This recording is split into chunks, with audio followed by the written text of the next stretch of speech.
Custom workspaces give you a lot of flexibility when you don't want to just deal with the workspaces that we have by default. For example, as you can see, we have animation presets, effects, minimal, and so on.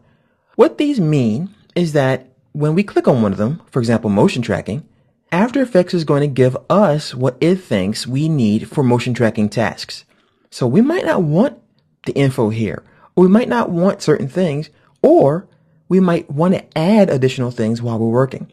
So what we can do is we can change some of these and then create our own workspace based on it.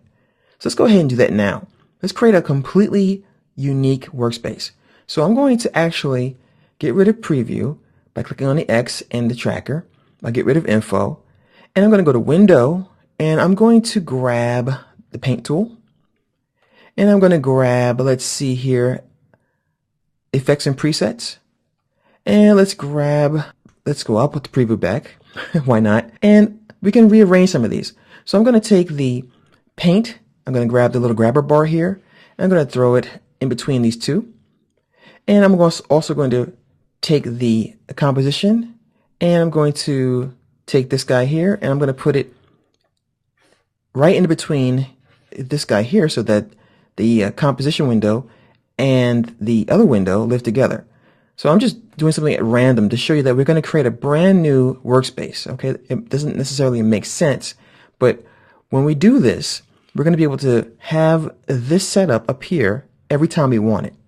And why you do this in this particular way, no reason, just to experiment. So I'm going to go to Window, Workspace, New Workspace, and we'll call it Utter Disaster.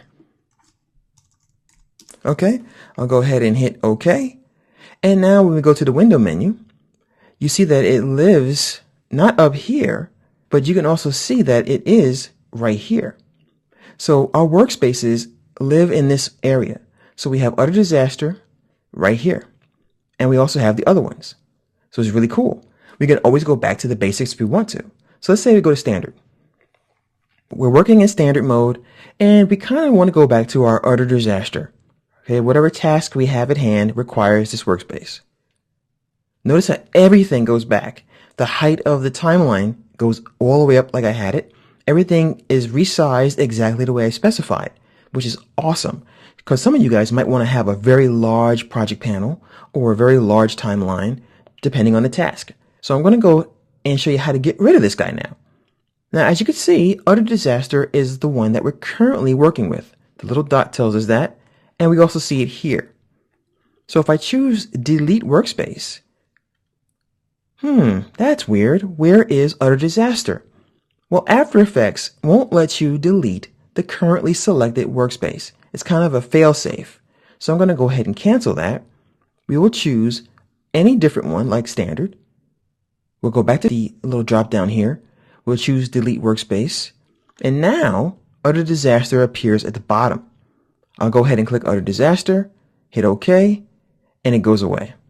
So we no longer have an utter and complete disaster, but we can always create workspaces as you can see here. So feel free to rearrange the workspace based on your needs.